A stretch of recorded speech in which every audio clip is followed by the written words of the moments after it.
Hello, मी big बॉसची खूप मोठी fan आहे. खूप मोठी म्हणजे अगदी सुरुवातीपासूनचे, म्हणजे जेव्हा बिग बॉस चालू झाला ना तेव्हापासूनचे सगळे एपिसोड मी बघितले आहेत. म्हणजे सलमान खानचे असू देत किंवा महेश मांजरेकरचे ते मराठी असू दे, हिंदी असू दे. बिग बॉस OTT, म्हणजे सध्या तो OTT 3 चालू आहे बिग बॉसचा जिओ सिनेमावर. तो पण मी सगळे बघते, सगळे एपिसोड बघते, 24 आवर्सचे बघते.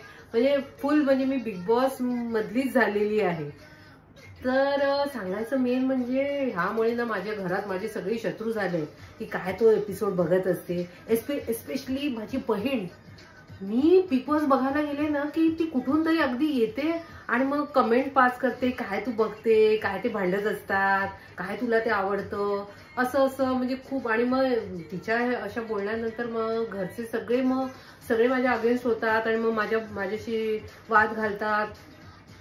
मला मग खूप प्रॉब्लेम होतो, कारण मी एकटी पडते आणि सगळे एकीकडे होतात. पण आता मात्र एक चेंज झालाय माझ्या आयुष्यामध्ये. माझी बहीण माझ्याकडे राहायला आली आहे आणि मग असं झालंय ना की तिला आता काही इलाज नाहीये. माझ्या बरोबर सगळे एपिसोड तिला बघायला लागतात. आणि मग आश्चर्य असं झालंय की तिला पण बिग बॉस आवडायला लागलंय. म्हणजे सगळे एपिसोड ती बघते आणि एस्पेशली माझ्या अगोदर पण बरेचदा जाऊन बघते.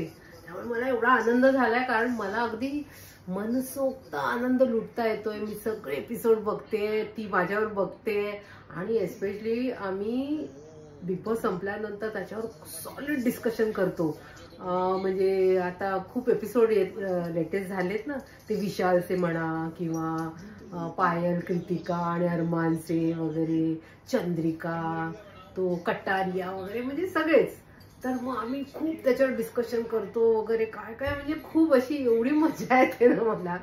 एवढा एंटरटेनने भरलेला आहे ना तो, म्हणजे जिओ सिनेमावर बघताना खूप मजा येतो, म्हणजे खूपच मजा येते मला. तर मला कधी कधी असा प्रश्न पडतो की हे असं मला जसं अपोज करत होते लोक, तसं तुमच्याकडे पण कोणी करतं का? आणि म्हणजे असे कमेंट्स वगैरे हे ते सगळं करतात का? म्हणजे मला अशी एक म्हणजे क्युरिओसिटी आहे. तर तसं असेल तर मला जरा कमेंट्स मध्ये कळवा. आणि माझा चॅनल सबस्क्राईब करा हं. आणि म्हणजे मला आणखी व्हिडिओ बनवता येतील आणि तुम्हाला पण इन फ्युचर बघता येतील. आणि आजचा व्हिडिओ बघितल्याबद्दल खरोखर खूप खूप थँक्यू.